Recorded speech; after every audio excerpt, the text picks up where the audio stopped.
বহুমা, আজকে অনেক দিন ধরে কোনো ভালো মন্দ কিছু খাই না।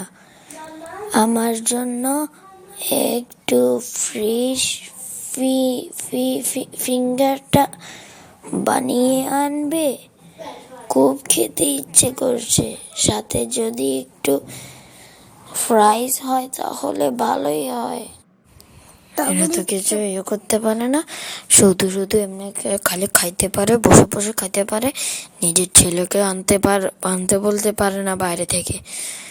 এই বুড়িটাকে নিয়েও না আমি একদম কি বলবো, অনেক জ্বালা যন্ত্রণা হচ্ছে আমার।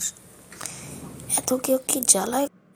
বৌমা, কিছু কি ভুললে নাকি তুমি? বুড়িটা তো জেনে গিয়েছে মনে হয়, একটা অজুহাত মেরে দেয়। না না মা, আমি তো কিচ্ছু বলিনি। বললাম যে আজকে ঘন্ট খাইতে পারবো। তাহলে বসে আছিস কেন? রান্না ঘরে যা না।